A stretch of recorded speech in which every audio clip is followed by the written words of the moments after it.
Eu tenho certeza que você conhece o pastor Augusto Nicodemos, reverendo Augusto Nicodemos da Igreja Presbiteriana. E ele falou algo que muitos pastores não tiveram coragem de falar. Você vai assistir esse trecho, tá bom? E comenta o que você acha, qual a sua opinião sobre as palavras do reverendo Augusto Nicodemos.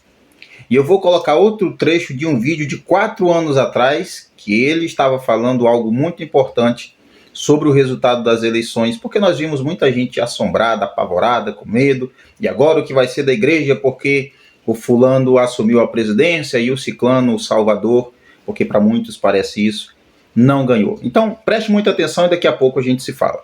Sem dúvida, uma das instituições que mais perdeu nessas eleições foi a Igreja Evangélica, por causa do seu envolvimento, da sua militância política, de se identificar, quer à direita, quer à esquerda, com o candidato à presidência, a ponto de tornar evangelho a defesa desse candidato ou daquele.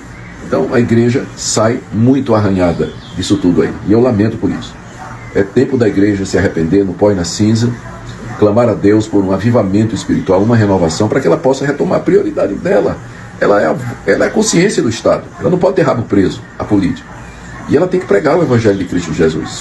Eu concordo 100% com o que o reverendo Augusto Nicodemos falou. A igreja perdeu muito nessas eleições, porque muitos dos que se dizem cristãos se envolveram além do que era para se envolverem na política. Tornaram o candidato A ou B seus próprios deuses, seus ídolos. Começaram a entregar diversas profecias. Deus mostrou, Deus falou que fulano ia ganhar. Deus revelou, Deus me deu sinais e tudo mais. Fizeram contas matemáticas de que o candidato A, de que o candidato B iria ganhar. Profecias que um ou outro iria descer a cova. Militaram mais por candidatos do que pelo evangelho. Defenderam mais candidatos políticos do que defendem a Cristo, a palavra de Deus.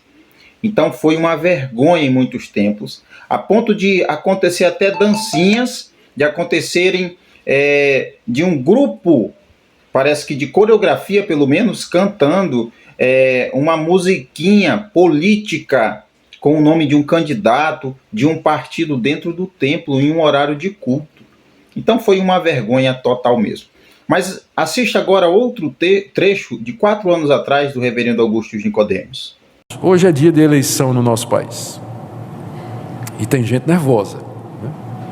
Muita gente nervosa com os resultados dessa eleição.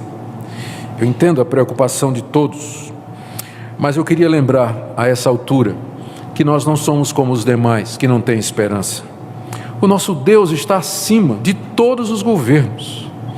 Ele reina soberano, não há autoridade que não proceda dele. Ele levanta e ele derruba, de acordo com a vontade dele e o querer dele.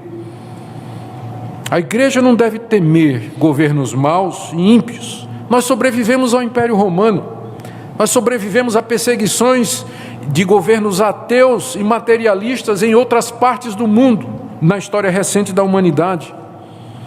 Nós não precisamos temer, porque o nosso Deus governa. O que nós devemos fazer é confiar em Deus e continuar a servi-lo, qualquer que seja o governo que Ele já determinou para nós. Devemos viver para a sua glória, trabalhar, fazer o bem, ajudar, servir e pregar a sua palavra. E por fim lembremos que não vai ser aqui nesse mundo que a justiça vai reinar, não. Mas somente na vinda do Rei justo, glorioso e verdadeiro, Jesus Cristo. Quando Ele vier estabelecer o seu reino de paz e de verdade, então nós conheceremos finalmente o que é um governo perfeito. Seremos dominados por Ele, governados por Ele, nos submeteremos a Ele e com Ele reinaremos para todo sempre. É esse Rei que nós aguardamos, Maranata, que Ele volte logo. Amém. Você vê, as palavras de Augusto Nicodemos são sensatas, sábias e 100% bíblicas. Nós não devemos nos preocupar, ficarmos apavorados. E agora o que vai acontecer com a igreja? Meu irmão, qualquer império que se levante contra a igreja não vai conseguir eliminar a igreja. A nossa fé, a nossa esperança está no Senhor. Elevo os meus olhos para os montes, de onde me virá o socorro? É do Senhor que vem o socorro. O nosso socorro, a salvação, vem de Deus.